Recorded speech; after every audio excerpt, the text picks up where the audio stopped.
right. Good morning, everybody. Welcome into another Spring is in full swing. Let's talk about it. Always Irish College Show. Thank you for being here. Good morning, everybody. Hey, I don't know where you live. It's starting to feel a little springier. Let's go. Let's get some of that sunshine. But it's starting to turn a little bit. The yards turn it a little bit green. Spring is almost upon us, depending on where you live. Not Dr. John. He says it's still in the snow. John, I got you. You're calling. We'll discuss it. Why are you even hanging out in the snow? Go somewhere warm, buddy. I'm not picking to hang out in the snow. Anyways, thanks for being here. So obviously on YouTube, you know where to find me. Hit subscribe if you haven't yet. Give the video a thumbs up. That helps me as well. Notifications on. That way you're alerted every time a new episode drops. Twitter, search bar, Always Irish Rat. Always Irish Inc. Emails, alwaysirishnd@gmail.com. Audio only anywhere you want me. You can give me. Call-in line 312-900-8815. Tell Johnny all you've heard and seen. Fighting Irish Wire every day. Type it into Google. Fighting Irish Wire. Read about Notre Dame football and all other sports, I might add. Information there about the new basketball hire. They've been covering the women's basketball run, all that. So tune in there. You'll get all your Notre Dame news daily. Okay. So, all right. A couple reminders here. Then we're going to do the chats, and then we'll get to a couple calls. So a couple reminders. With everything we do in the spring, all of these call-in shows, whether they're morning or one of the lively weekend events, whatever it is, the phone lines are always open for anything that's on your mind about the spring and about the team big picture and about what's going on. Like, spring is perfect for that. It's football and it's Notre Dame football, but it's a little less intense than the grind of like week to week in the season and that stress level and how big of a deal every single game means. It isn't that kind of pressure. It's a good time to kind of talk about things without the temperature being cranked up to 1,000. So anything in the spring is fair game. Any thoughts about big picture, how you think things are going into spring, whatever. Dial it up, 312-900-8815. That's what this show's for. So call me with anything you got. The second thing is, and this is something I've been working on the last few days, I'm pretty certain that the Always Irish Blue and Gold tailgate is going to be a thing. So I'm putting together the final touches, but I think we're just going to get there early in the morning. I mean, it's easy to park and all that for the Blue and Gold game. We're going to get there early in the morning, set up, probably in the stadium lot because we're going to be there very early. So right outside the stadium, Always Irish flag going to be flying. You're not going to be able to miss it. We got coolers with Coca-Cola in it. Going to be full with lots of Coke and Dr. Pepper. Come on by. Come on by. We are going to tailgate. Everybody's welcome. I don't care who you are. I don't care if you don't even like me. You're invited to come have a beer. So we're going to have a bunch of people there. It's going to be easy to find. We're going to be there all day. I mean, I got people willing to cook food. I got music. I got music figured out. We're doing this. So I'll give you more details as we get closer to it. And I'm also going to throw this disclaimer in there.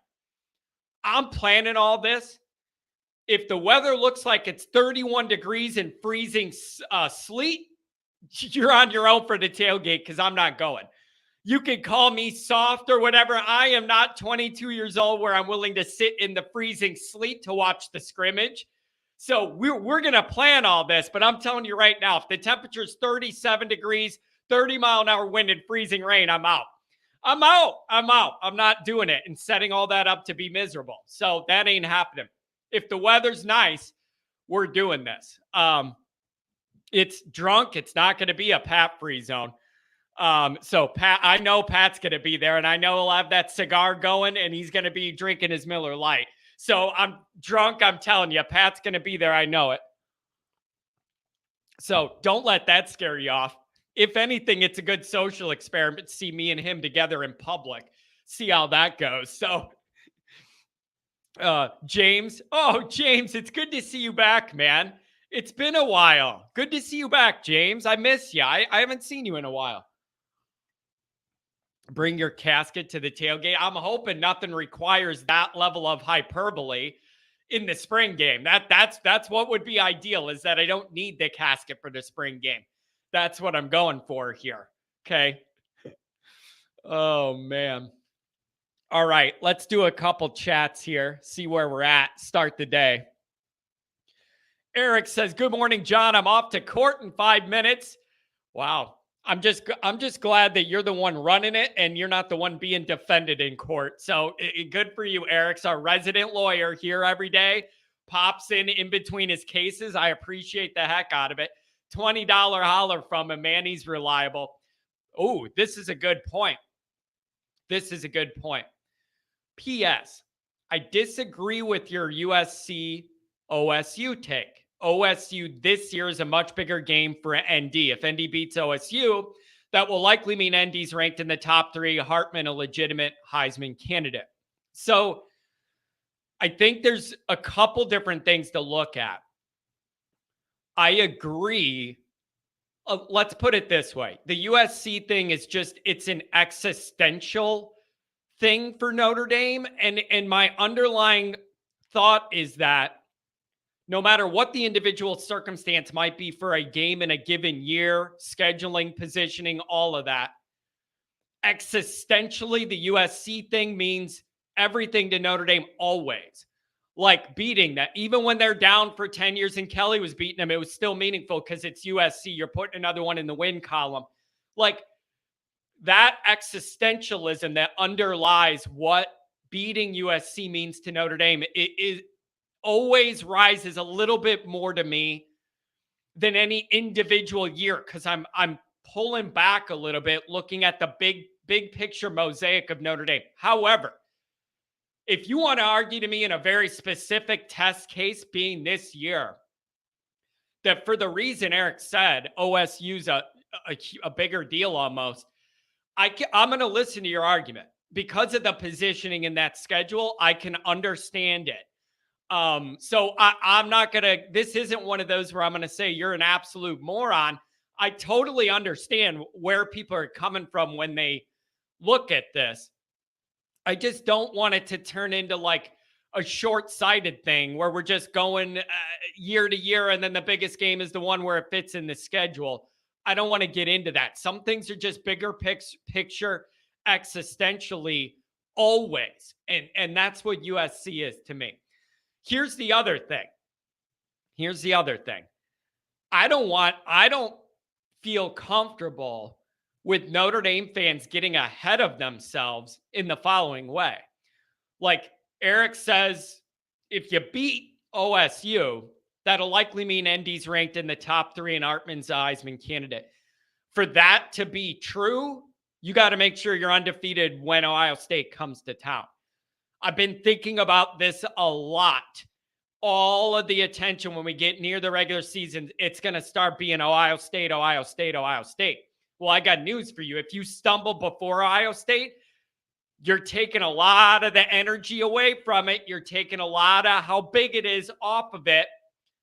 And then you put yourself in a risky position, because if you stumble before Ohio State, then that means if you don't beat them, you have 2 losses and we're already not even halfway through the year.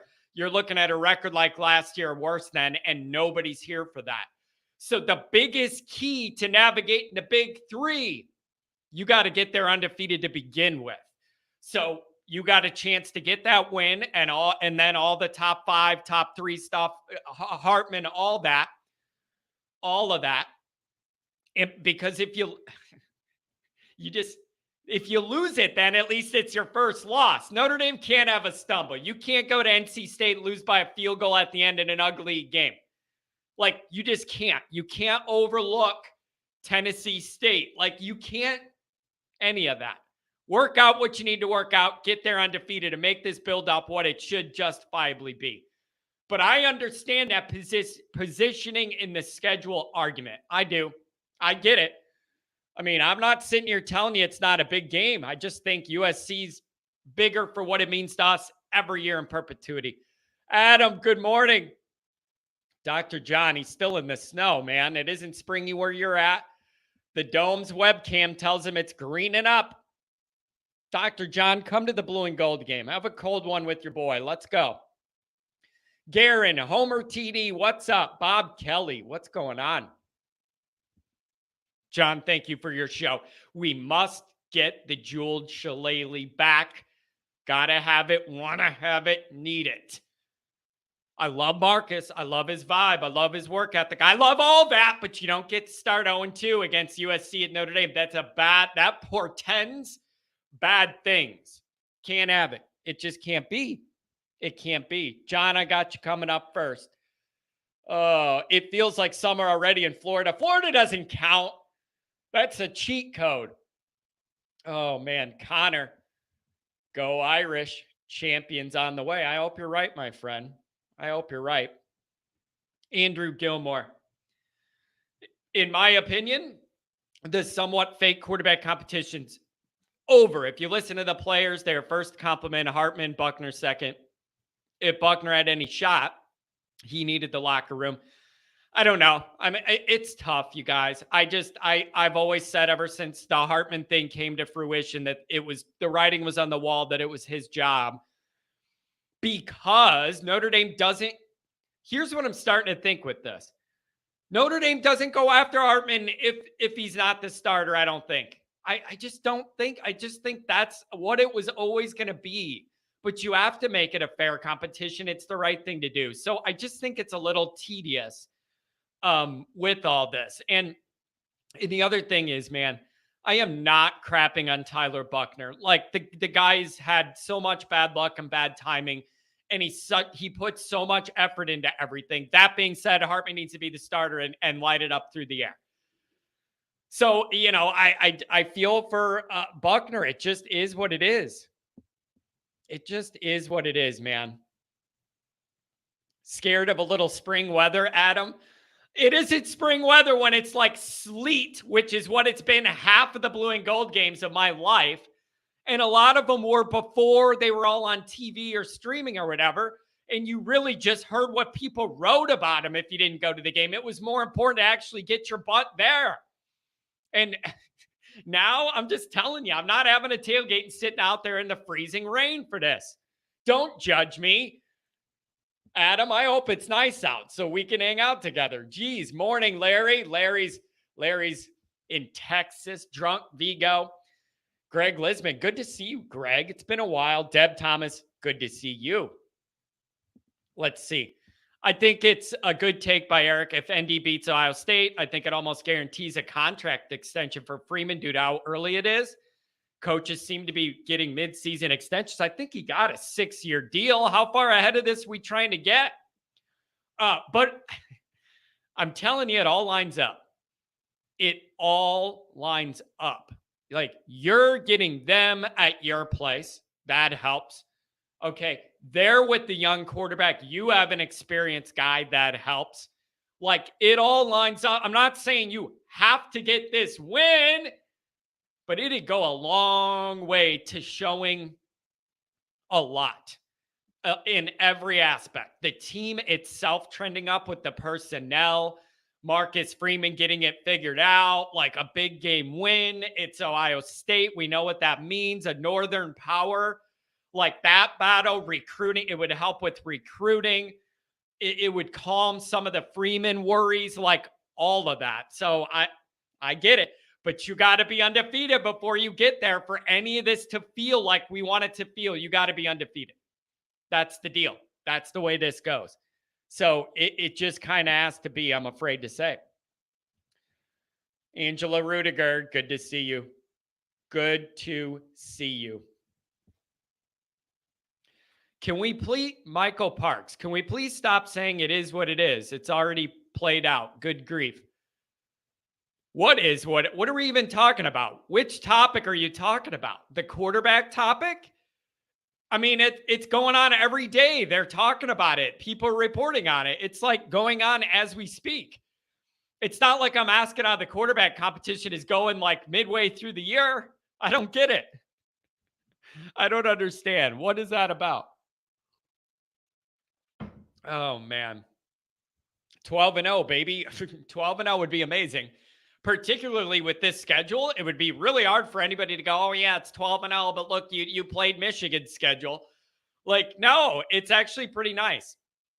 It's actually pretty nice. All right. Dr. John's been waiting. I don't want to make him wait forever. 612, we're talking to you. Good morning in the snow. Good morning, sir. Why are you still in the cold? Why are you still in the cold? Go back to Key West. I'm in Montana. Go back to Key West. I'm in Montana. It's punishment for all my evil deeds. Yeah, there you go. And you're doing it to yourself too. Yeah. Well, when I made the call, I thought, hell, I don't have a damn thing to talk about. So that was what I was going to tell you. But I had an interesting thought while I was waiting for you to pick up on my call. Now that Navy no longer has their coach, what kind of offense are they going to throw at us? You know what, man? Oh, man, I had that thought too. I literally had that thought. And what came to my mind was, I don't even remember who Navy hired to replace Ken. But my thought was, if you really wanted to mess Notre Dame up for game one, nobody knows anything about what you're going to do. Come out and run something not Navy-ish just to see if you could sneak up on Notre Dame.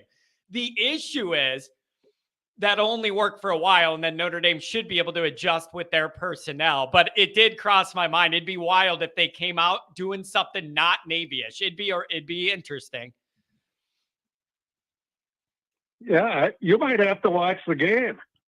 Does their personnel allow, that's where I get caught up, John, does their personnel allow them to branch out that much and make it work for longer than like sneaking up on us for a play or two? Like, that's where I get caught up. Yeah. Well, incidentally, we now have all 7 tickets we needed, so I figured it wouldn't be a hard get. So we ended up, getting it through the lottery. So $205 a shot.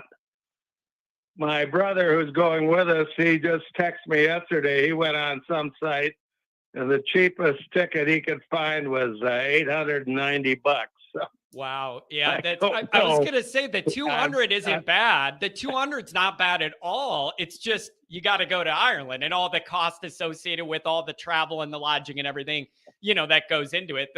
So I don't know. Does that place fill up? Do they fill that up for Notre Dame Navy or not? I don't remember back when we did it before. Does it fill up? Yeah.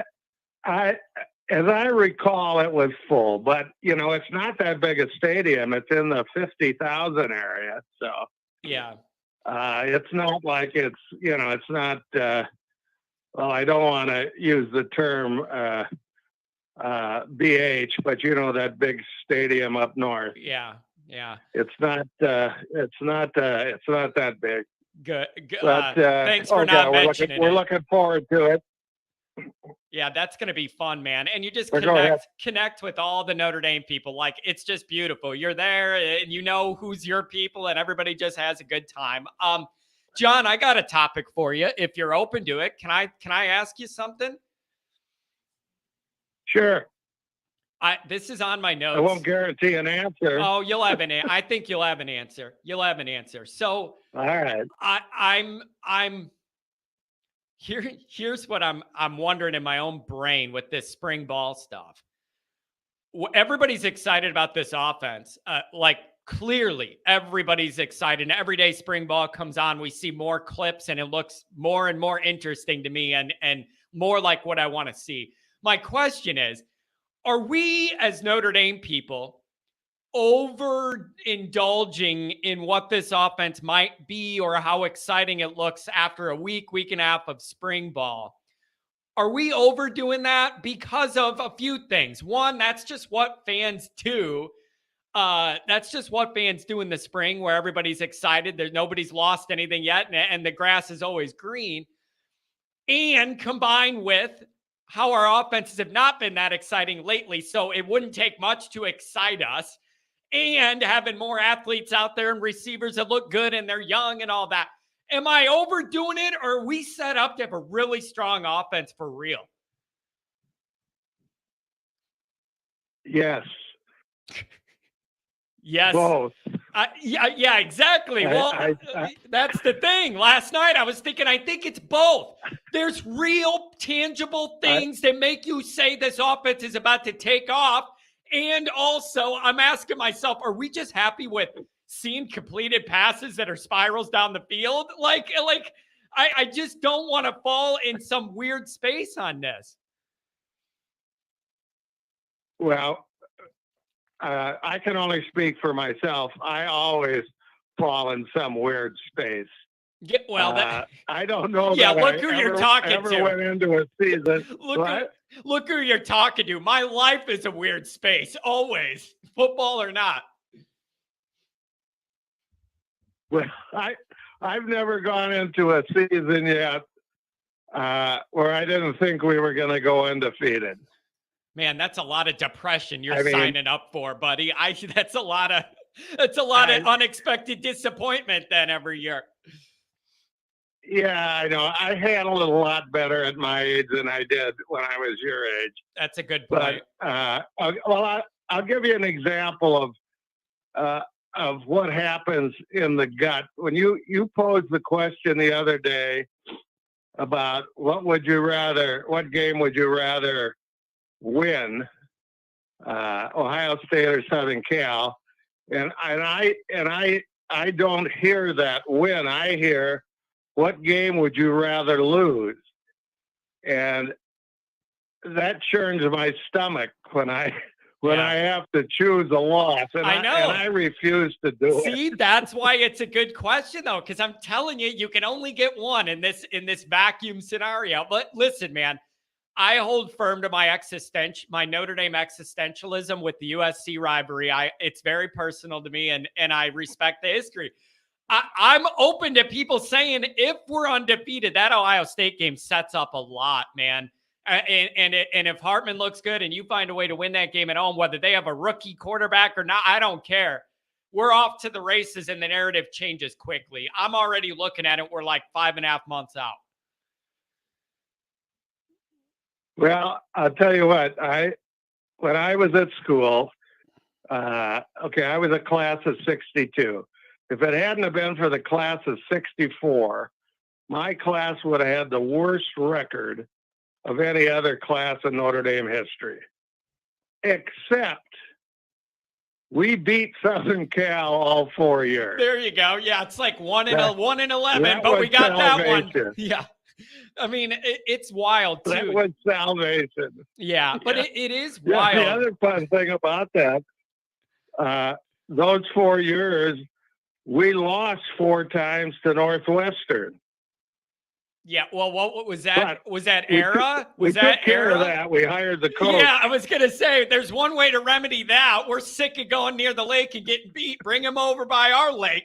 It's smaller. Yeah, I like that. Yeah. I like that a lot. I don't know, John. It's all setting up, and Notre Dame's got a nice run up to kind of get in the groove of things, leading up to Ohio State. And then somebody wrote, see, this is what happens, John. Somebody wrote in the chat, what are you guys writing off Clemson? No, but I feel like Clemson would be talked about the way Ohio State's being talked about if it was positioned in the schedule. Like we're looking at it kind of in sequence because that's how your mind kind of goes. Clemson just seems so much further down the road where we're going to have so much information about next year in the year before I even get to that point. So I don't want to write off Clemson. It's like, is Clemson the least important of those three of the big three? Nobody's going to think so if Clemson and Notre Dame are fighting for a playoff spot in late November in that game. So these are all three massive for totally different reasons and overlapping reasons at the same time. Tough slate. Well, I'll tell you what, here's where I start. I'm not writing off Navy. I'm not writing off Tennessee State. Yeah, you can't afford to. And we should have learned last year. No. You can't do that for anybody. But last year was a good lesson. You can't overlook anybody. The higher the spread, the more we lost the bread. I didn't like it. I didn't like it, man. Well, I don't know. Like I said, I always go into every season with such optimism, at least in the forefront. In the back of my mind is that four-letter word that I don't want to acknowledge, and that's why I wouldn't go into the question of OSU or You know USC. what? I respect your position. I don't want to take one of those. I respect your position. Stand on your ground there. Hold your morals and never concede the loss. Never concede the loss. All right, John. One more question for you, and then 707, you're coming up next. 818 after that. So here's my other question, and it's on the flip side of the first one I asked you. I'm open to this, and I'm very hopeful. I've had a couple people tell me they think I'm over worrying about the defense unnecessarily. And when I get into it with people, it's like, John, I'm not telling you not to worry about the defensive line depth or whatever. But the argument would be they feel there's just enough talent that it just can't be that bad just because of the recruit. And it's like, John, how bad could they possibly be? Like, there's decent talent. Am I over worrying about the defense, or is it an appropriate level of worry? I admit I'm worked up about that defensive line, and those big 3 games we just spoke about are where that's going to show up if it's not up to snuff. Am I over worrying? Don't you over worry everything? Yeah, that's why I'm skinny, because I just stress out, and then I drink coffee and I don't eat, and I worry more. I have to say, yes, you are. All right, fine. Listen, but the thing, John, here's the thing. It's like, oh man, what are you saying? Howard Cross is a bum and Riley Mills is no good and all. No, I'm not saying that to anybody, but what I'm saying is there's not enough history of consistent play from them guys for me to buy in 100% like, oh, I know we're going to be fine. So you're a suspect until you're not in that regard to me. I'm going to worry about it till I see it's not a worry, unless you're like the running back group where I have no worries because I know what they do. They're consistent at it, and it's good enough in my opinion. So I'm just being the way I operate. You're a suspect till you're not when it comes to football to me. I'm worrying about it till you show me it's not a worry. Is that not fair, or am I being too negative? That's absolutely fair. Until they prove it on the field, continue to worry about it.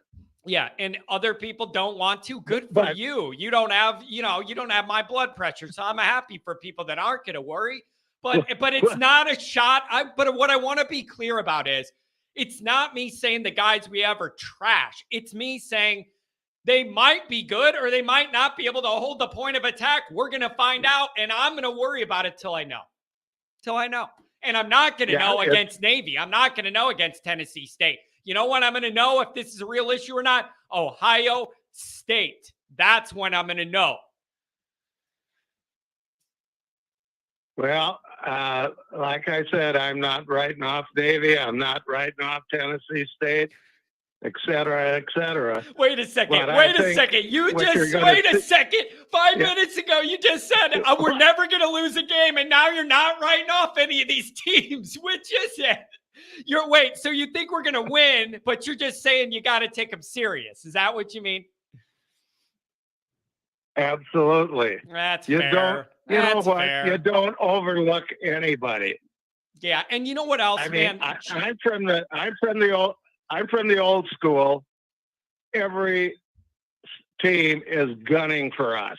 That's the next thing I was going to say is it is no other fan base I interact with will ever acknowledge that point, John. I always say, if you're playing Notre Dame, we are circled on that schedule years in advance. And if it's not the number one game on everybody's schedule next to like their historic rivalry, Michigan, Ohio State, something like that. Outside of that, we would be number 2 on everybody's schedule outside their number 1, old school rival or whatever. Everybody gets pumped. You get everybody's best shot. You get everybody's trick plays, whatever they have in the bag. You get everything. It's just hard to be up 12 weeks in a row if you're Notre Dame. Like, you got to do enough to win them, but you can't manufacture energy for Central Michigan at home like you have for Ohio State at home. Like, it's human. You can't manufacture that energy every week to the same level. But Notre Dame's got to know that. Every player, every coach has to know. Everybody's gunning for us. This is our Super Bowl too. It's just hard to get in that mind space. Answer this question. First up, where's Marshall? What is it? Huntington, West Virginia? Is that where it is?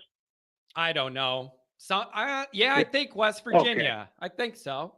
Yeah, I think it probably is. Anyway, Marshall had a pretty good season, but they didn't go very far.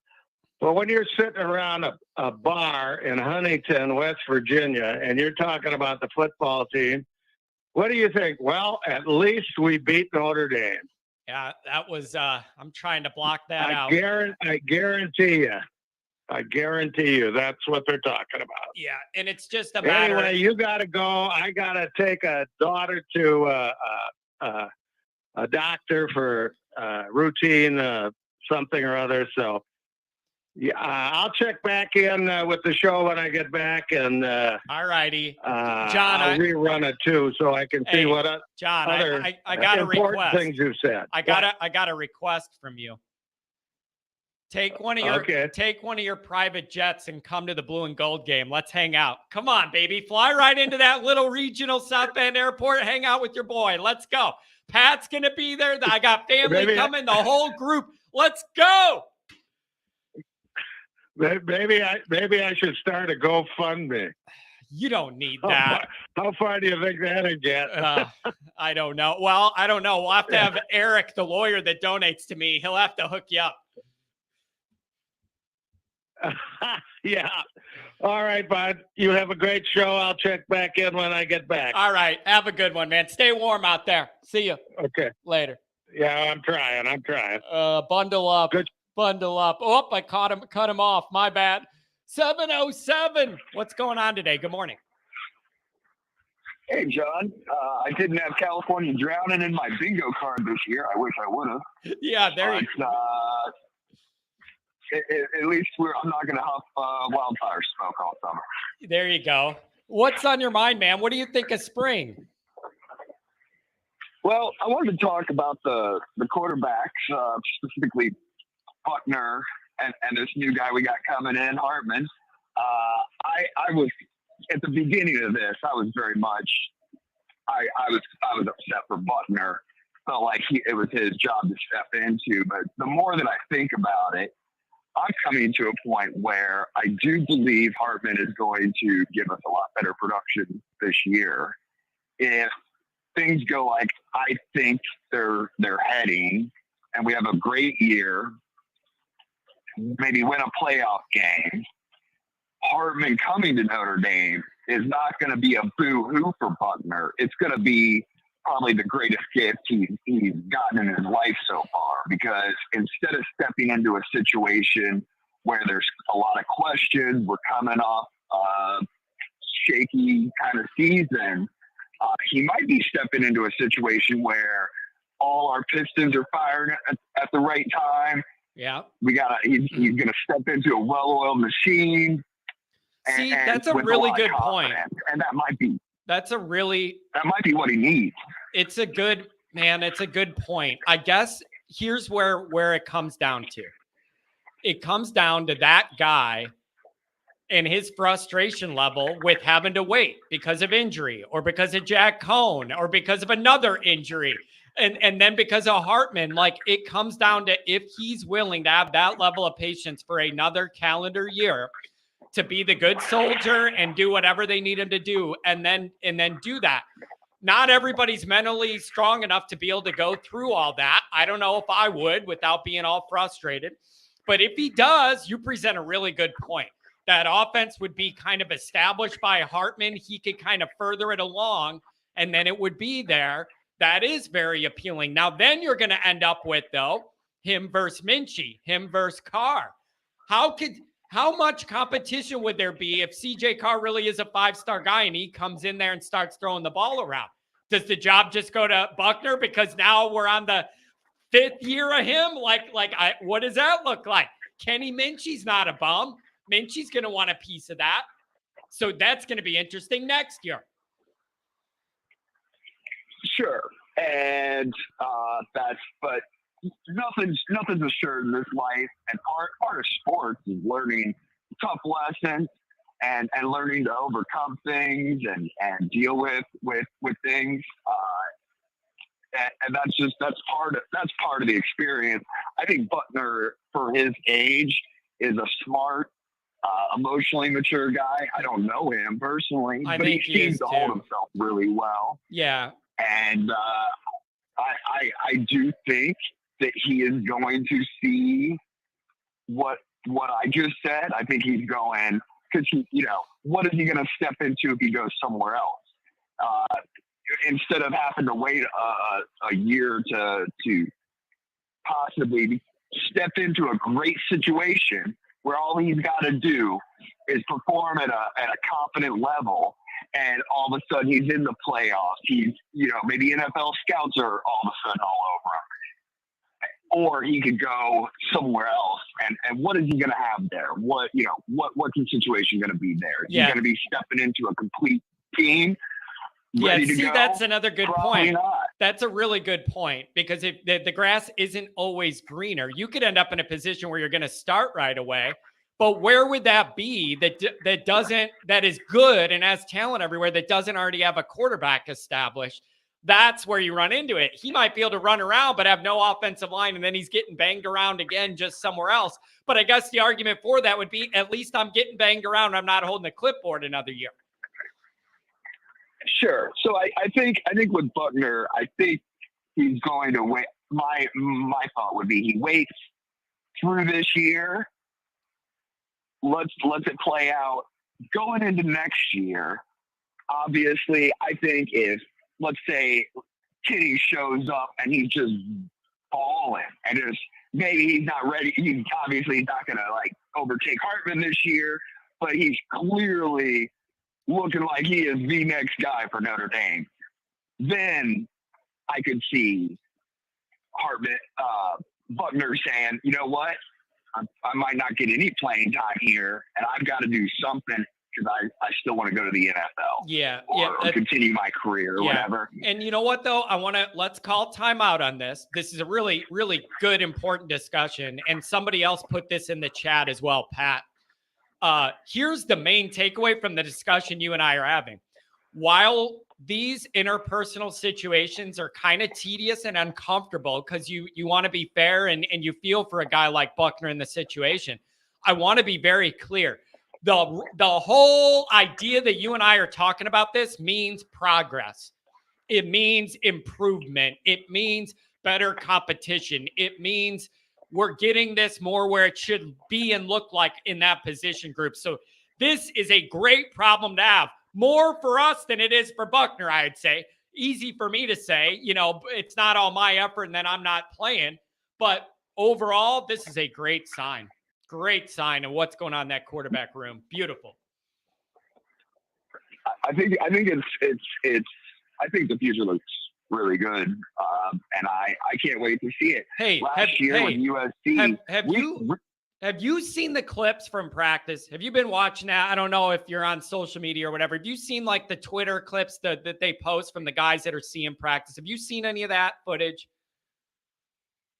I've seen at least some of it. I don't know if I've seen every video, but I've been watching It's really hard to not get excited when you see Hartman throwing the ball in stride, dropping it in, and it's our young guys making these plays.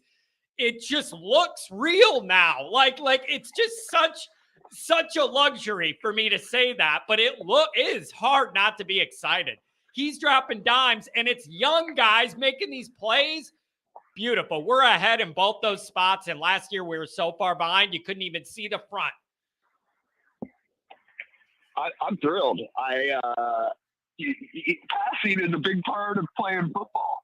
And last year we had a lot of problems with that, and it limited what we had going. And good quarterback play and a little better wide receiver play. And last year would have been a lot better season for us, because even we competed with teams with having barely a passing game. We had barely a passing game, and we were competing with some solid teams. So and with USC last year, we were a better team than USC, I think, at almost every position except for quarterback. Caleb Williams carried USC last year. Well, wait a second. One of my biggest problems with that USC Notre Dame game is obviously the quarterback, blah, blah, blah. But the bigger issue was they manhandled us on both lines all night, and I am not okay with that. They ran the ball all over us when they wanted, early downs, and then that freed Williams up to do whatever he wanted because it's 2nd and 3. We got ran on that night, and I'm still not over it. Yeah, no, I mean you're right, but I think that was a matter of having a bad game and not them having a guess what? I got news for you. I got news for you, Notre Dame. You're not allowed to have an off night when you're playing your existential rival who lives an opposite way of life to everything we talk about being. You don't get to have that night off. You don't get to have a bad night against USA. You don't. Yeah. Well, I don't think anybody there is happy about it either. And there's a lot of kinks getting worked out right now. But I continue to be looking forward with joy. I think things look good for the football team. Yeah, it's looking good, John. Listen, it's going to work out. Here's the overall thing. We've been saying for many, many years, when you look at Notre Dame football in a vacuum, most of the Kelly era and everything, it's like, what is the reason we're not able to be competitive in these playoff games? And it's, you got to have an offense that can move the ball around and be exciting and quick strike, chunk plays, all of that. We just haven't had it. The defense has kept us alive and afloat. We have not had that. That could change this year, and I am super excited. I want to see it all blend in together. The only thing that could go wrong is, if the interior offensive line has a problem, that could literally cave in the offense. Twin towers of terror on the outside at the tackles. If we end up soft inside, we get pushed around, it's going to ruin all that stuff we want to do with the offense. Yeah, I don't see it. I don't see it. Good. I don't see that happening. Good. I hope you're right. We got to play the games. We got to play it. We got to still get there, show up, and play. It's not like anything's written in stone yet. But I think things are definitely. I'm excited. Yeah, I'm excited. We got an All-American quarterback coming back that pulls plays, just unbelievable plays. Here's one other thing, big picture, tying this in. We're doing some big picture, small picture today, but it all ties together. Here's what I like most about what we've just discussed. What I like most about it is all last year, even entering last year, everybody knew, okay, points of weakness for Notre Dame. Quarterback room, not where it needs to be. Even if Buckner stayed healthy, the quarterback room wasn't in a good spot. And then wide receiver, we had 2 guys that could run, and their bodies were intact. Now you're a year later, they have identified and hammered those areas, and they could turn into strengths very quickly. I love seeing that level of responsiveness from the staff right away. One calendar year to the next, they are filling those holes, and not just with bodies, but with guys that can play high-level football. It's a beautiful sign the staff sees what we see, and they're working to address it. I love it. It's beautiful. Now let's get the results. Yep. Agreed, John. Go Irish. Beautiful. Go Irish. Thanks for the call, my friend. Really good catching up with you. Call again. Have a great day. Thank you. Take care. Have a good one. Oh man, nice people. All right, 818. I'm going to do a couple super chats and then you're coming up. Oh, what do we got? Let's see. Oh, I know what I did. $5 holler from Mike. Thank you very much, Mike. I like that touchdown, Jesus there. If we lose before Ohio State, we got big problems, but I doubt we lose. Could very well be undefeated heading into USC. Yeah, I'm telling you, when you really get into looking at this schedule, everything is that ramp buildup to Ohio State early, and it lines up perfect for that. But after Ohio State, the middle of this schedule is super intriguing. Think about it. Right after Ohio State, then you have Duke away. That's going to be a tricky one against an old Notre Dame coach, and they are trending up. That's a tricky one. I'm telling you, Louisville away. If it was Louisville at home, I wouldn't feel the same way. Louisville away, I just don't like because they have that little, I don't mean to be rude, but I called Northwestern Stadium high school stadium too, just with like the two sides of like bleachers, and it doesn't go all the way around, all that. And you have all that. And it doesn't seem like there's that many people, or it shouldn't be that loud. And then they do a blackout for a night game, and then they're drinking all day, and then they're all waving the black flags, and they're all wearing black, and they crank the music, and there's a smoke machine. And then before you know it, they're looking like the Pro Bowl. So that's the thing with that. You know it's not going to be Notre Dame at Louisville away. Tune in at noon, and we're going to play this game. No.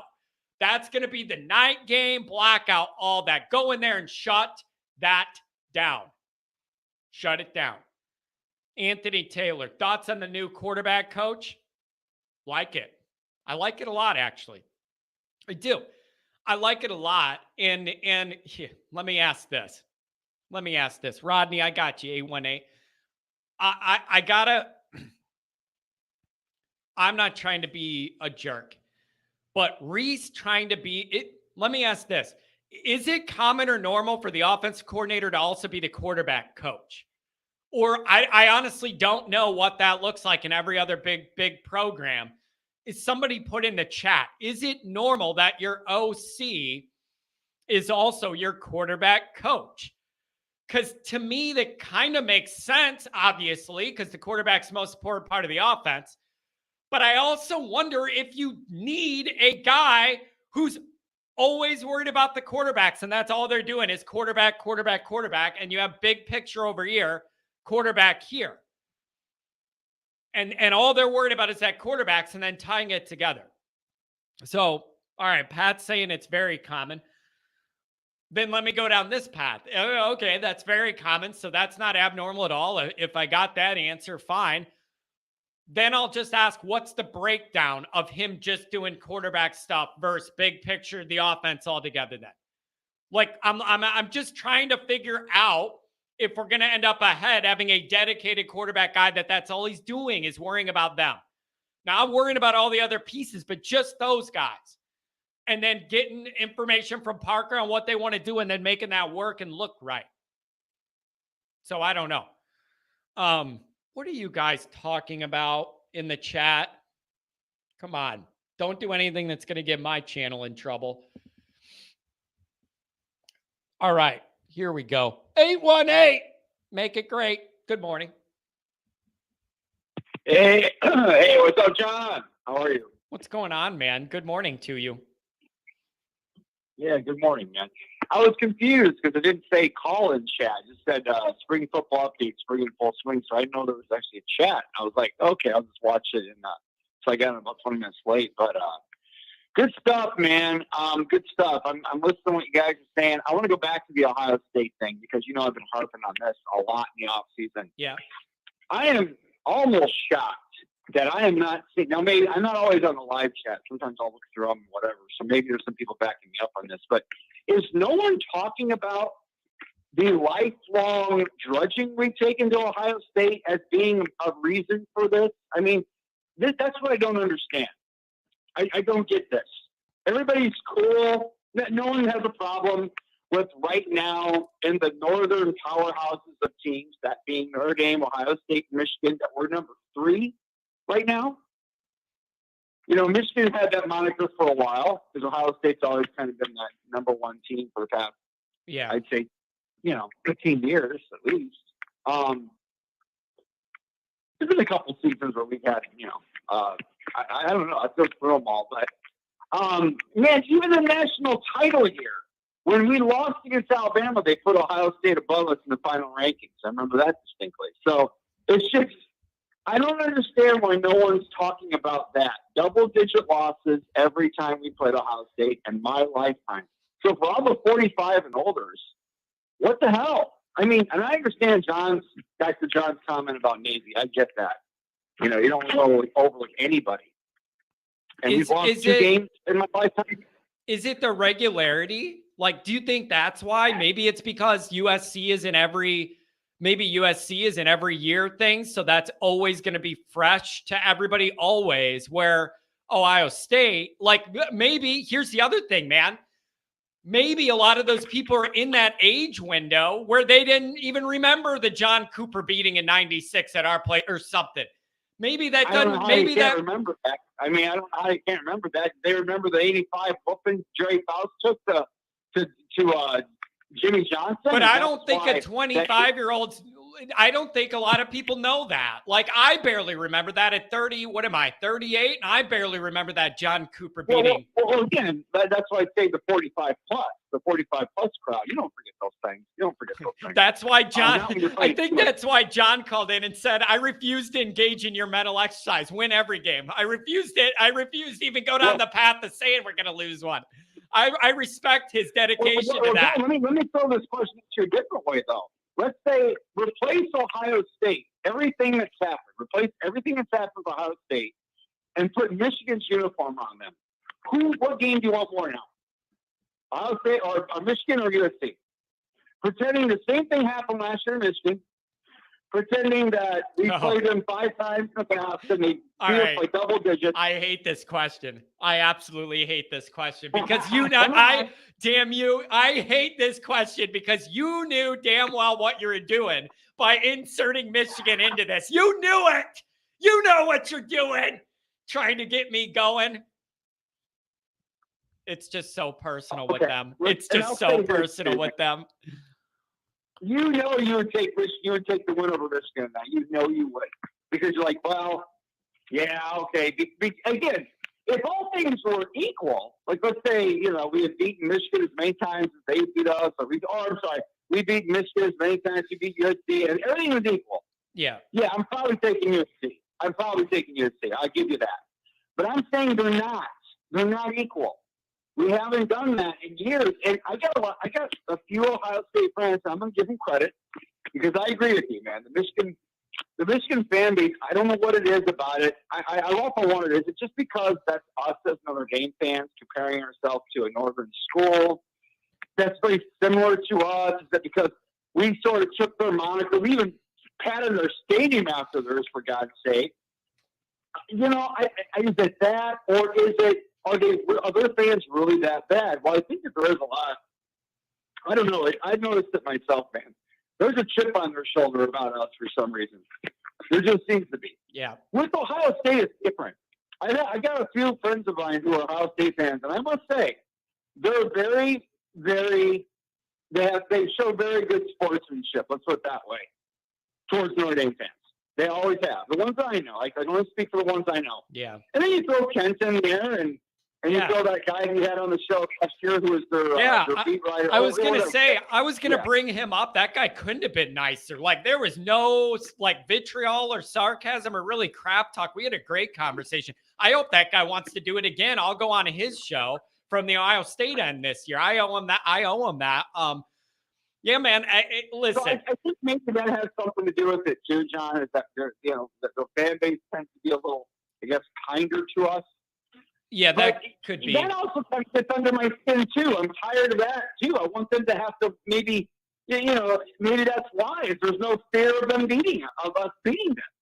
And I don't know. Yeah. To me, I can't get over that point. Here's here's the part of this practically that I can't ignore or take out of the equation. Where that Ohio State game is positioned in the schedule is huge in how you're going to feel about all this. It really is. It's just the first of the big three. I don't know, man. Maybe Dr. John's right. We just need to win them all and not worry about it.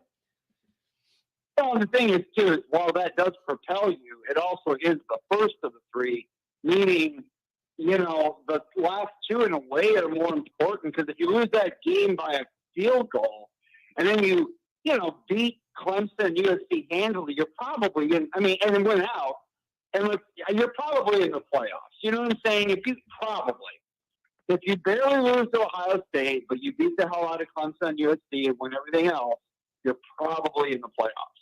So, in that respect, yeah, my whole thing is, man, I want that win so bad, because I don't know when the next time is we're going to play Ohio State. I'm sure we'll play them several times with the 12-team playoff in the future, but still, man, I want that win bad. That's 5 times in a row we've lost by double digits. I want that win bad. Yeah, and you've been on this for a while, and I respect your dedication to the cause. And you know what else you're making me think of? And I like to ask that question in the chat too. Just for those that are 45 and older. Does that bother you at all, or are you just totally cool with that? Yeah, because it bothers me, man. It gets under my skin. It really does. Yeah, it bothers me bad. The other thing that I've been thinking about now is there's a lot of teams that aren't on upcoming Notre Dame schedules that we're going to end up playing in the playoffs, and it's going to be a big deal. Like, I think about it. Michigan's not on the schedule till 2033 again. 2033, we go to their place, I believe. We might run into them a couple times in the playoff and get a matchup with them anyways. We're just not used to that. But you're going to have and Kelly, and I don't know, man. There's going to be some awesome, maybe not in terms of score, but awesome matchups on paper that this 12-teamer is going to bring. It's going to be wild. Well, and that's why, those are saying, and I get it. I understand those saying about the reduction of the regular season. And yeah, I get all that. But whatever you're giving away with that, you're gaining with the playoffs. I think that people don't understand how exciting this is going to be. From a Notre Dame perspective, we mentioned it already about hosting a playoff game. But hell, from any team standpoint, any team that first year especially that has the playoff home game against whoever they're playing, that's going to be a huge deal for that school and for that campus, whoever that is. For those 4 teams, they get to host a home game that first week. Wow, what a cool thing that's going to be for college football, man. Yeah, man, here's what I think. There is no way to deny it. Literally, the nature of the 12-team playoff literally diminishes what every regular season game is worth. It just kind of does, because you no longer have, it's not do or die where you got to win every week to get in. So it kind of does that. It just does water that down. And on the flip side, though, think the playoffs in the NFL are awesome. Everybody's going to love that once it hits, and they're going to forget about a watered-down game in September, because I think the playoffs going to entertain people so much. They're going to overlook all that, and that last month and a half of the football season is going to be amazing. That's what I think we're looking at. Everybody's going to – that's true. I do think that. This is what does kind of worry me, Ben, though. I kind of think the more I really have analyzed it and broke it down, I think we probably should have gone to an 8-team first, with probably the inevitability being the 12th team. Okay, I think 12 probably is where it would have gone. So maybe we just jumped the shark and it's no big deal, because that's where it would have gone anyway. But I think because of some of the things you mentioned, I think that's why the 8-team to me was more appealing, at least initially, was because of how that would affect some of those regular season games. But then I'm also scared that, okay, from a national standpoint, we're going to see that, okay, well, wow, here's this great 12-team playoff. Everybody was locked in. Let's say it was this fantastic first season let's say there was many, many close matchups, and it wasn't the normal, blowouts you've been getting last year. So everything's great about But it does also diminish the regular season a little bit. Do you think then what happens is college football goes even one step further? Well, hell, it's the playoffs where it's at. Let's add in 4 more teams. Oh, next year let's add in 4 more. And then it just becomes almost entirely a postseason thing. That's the only thing that worries me. Yeah. And I think, but it all comes back, 8 was kind of the sweet spot. Right. 8 seemed to be the sweet spot for me. I just think it's money. If you're going to go there and open it up, what more games are more money? More teams in is more money. It's more TV revenue. It's more everything. Like it just is. But I thought 8 would be kind of a zone in there to land to test things for a few years.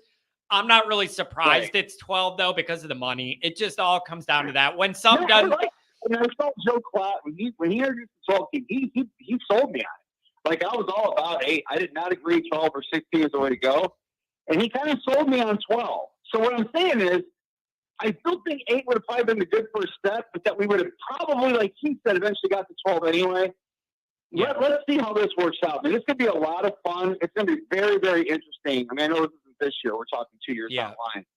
So I guess in a way, man, let's enjoy this last season of the 14 playoff, and where we're going with this. Because one thing you can always say about college football, man, there's never a dull week. You know what I mean? There's always something. Even when Notre Dame's bad. Yeah. Even when Notre Dame's bad. It's like, and I never was engaged when Notre Dame's bad, trust me. But there's still fantastic. I still have my eye on the season. Dude. Other sports, if my team's bad in that particular sport, I lose complete interest in the sport. Why do you think I loved being a baseball fan? Because Cubs were bad for so long. Yeah. I just didn't care anymore. It's like, who do I invest in? The Bears are starting to get to that point in the NFL, but I think that's about to change. Yeah. So, I'm getting more optimistic there. When Jordan left for a while, but then we got Derrick Rose that kind of brought Chicago back. You know what I'm saying? It's hard to get into the sport when they're down for so long. But with college football, it's always been. Well, but you know what I think? Here's why I think that hits you different.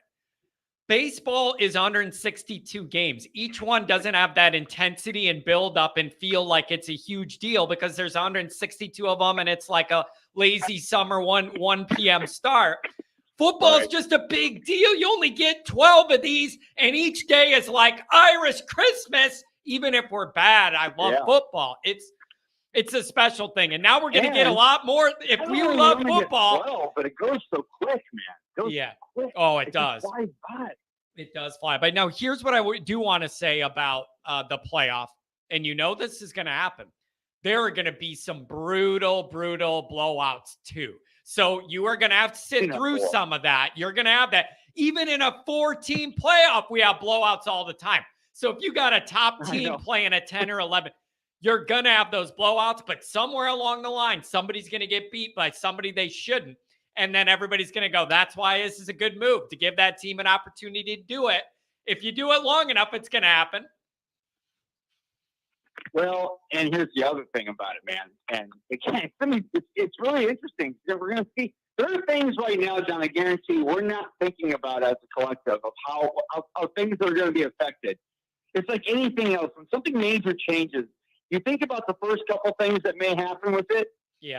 And then there's something that happens that no one thought of that's going to change the game too. And I don't know what that is. I'm just curious about what that is. You know what I've been thinking?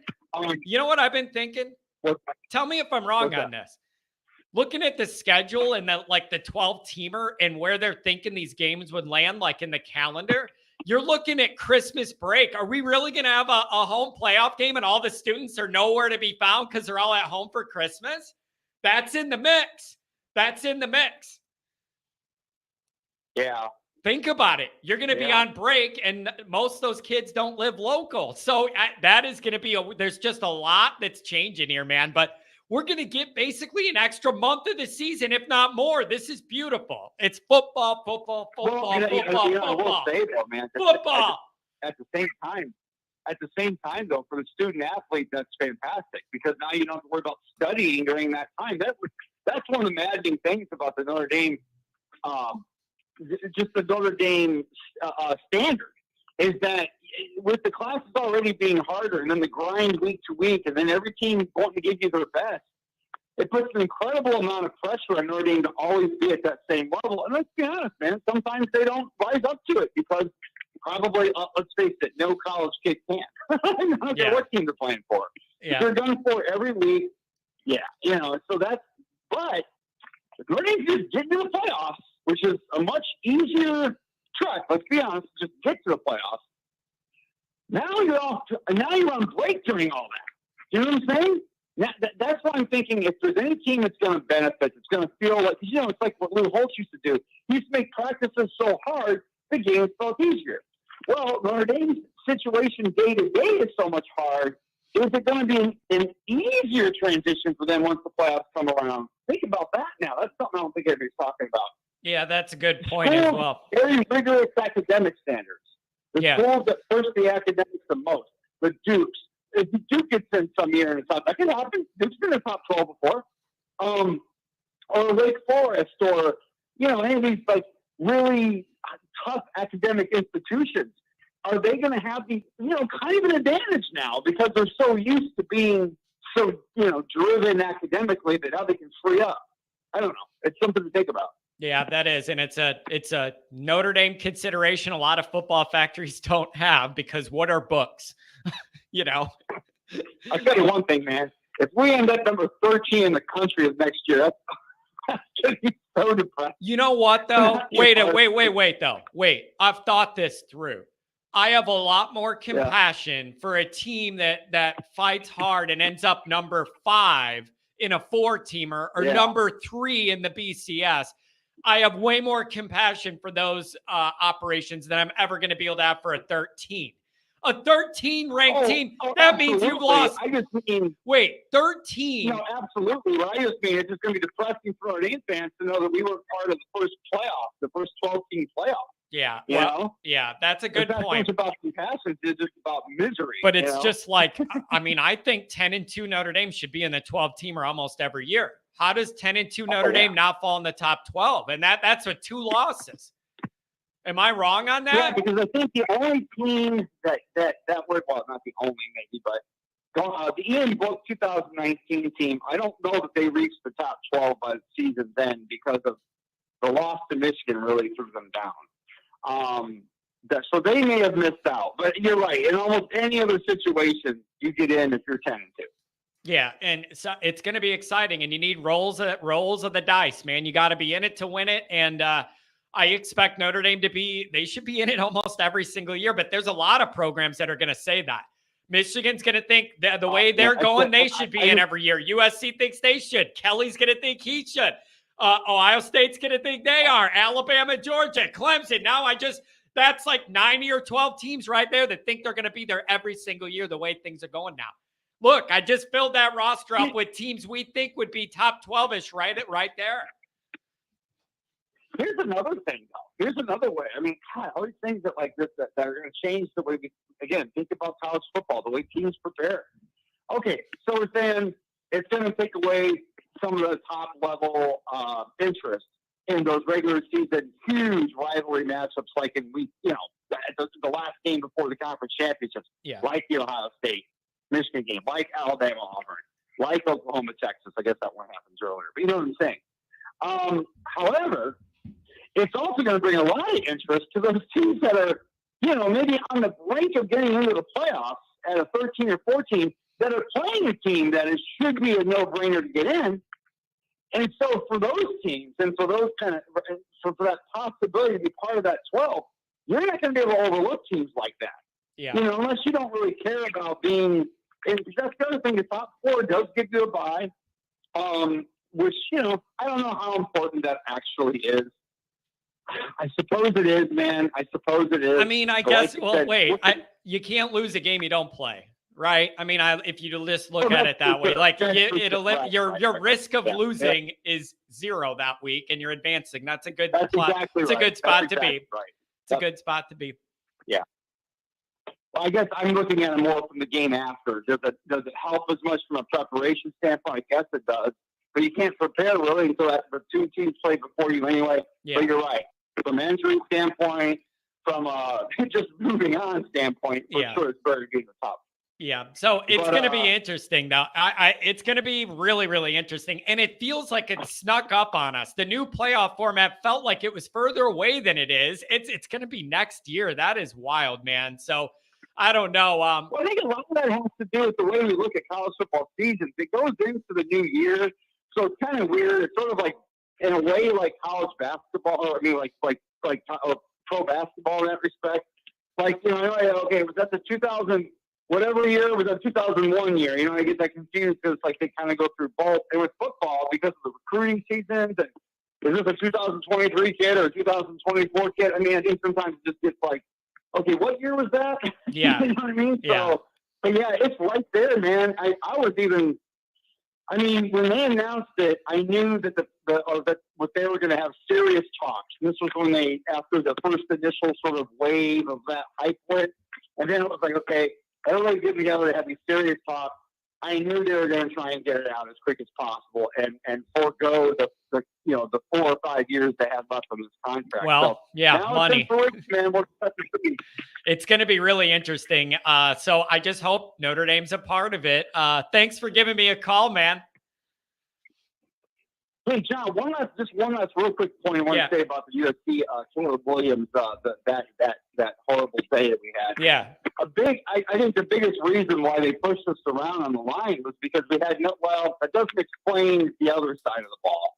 But certainly from our defensive line standpoint, when you can't get a break from the refs, no matter, it was already hard. And then when you don't know which way the guy's going, it just does tend to make you a little softer in the middle because you don't know what part you got to attack. You know what I'm saying? Yeah, I get that. And the officiating was bad, but I'm not saying that made me happy. I'm saying that was the reason why. I know. We just need to beat them at our place and we'll get over it. And then I'll come on the show the day after and have FUSC on my fingernails for the show. How about that? Well, it's going to play out this year. We'll see what those two games. Obviously, no one can sleep on Clemson, but yeah, Ohio. But that game comes at the end, so we can talk about that when it gets here. But that whole was USC. We'll look at that in retrospect. Was USC Ohio State the more important game to get that year? We'll have that kind of discussion. It's going to be interesting. So I don't know, man. There's a lot to ponder and exciting times upon us. Thanks for calling today. Have a good one. Oh, blue and gold, be there. Blue and gold, you're going, right? B&G, baby, I'll be there. Beautiful. All right, I'll let you know the details. As many people as want, come on by. We're having a party, all right? Come on by. You got it. Take care, John. Beautiful. Have a good one. See you.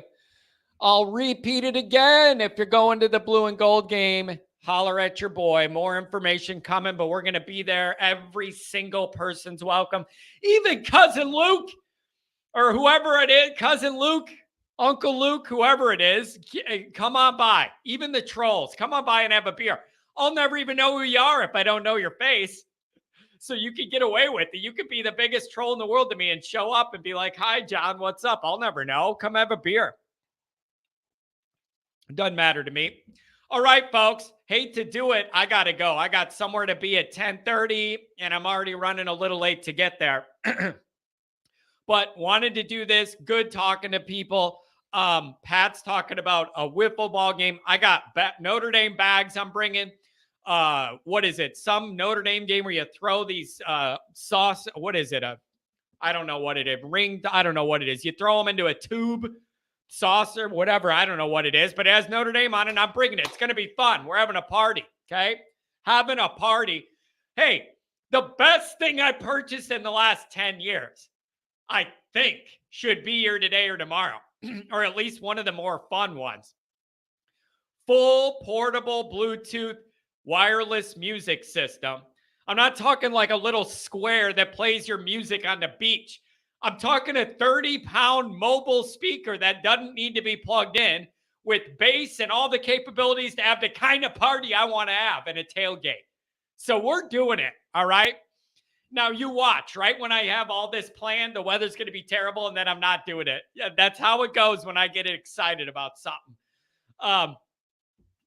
Hey, Angela, are you guys coming with the kids again? Angela, if you're coming, you got to come by. The family will be there. Pat and his family will be there. You got to catch up with everybody. Let's see. All right, that's all I got. I got to run to my appointment. We'll be back we'll be back Friday. We're going live Friday. I'll come up with something fun. Have a good one, everybody. Thanks for being here.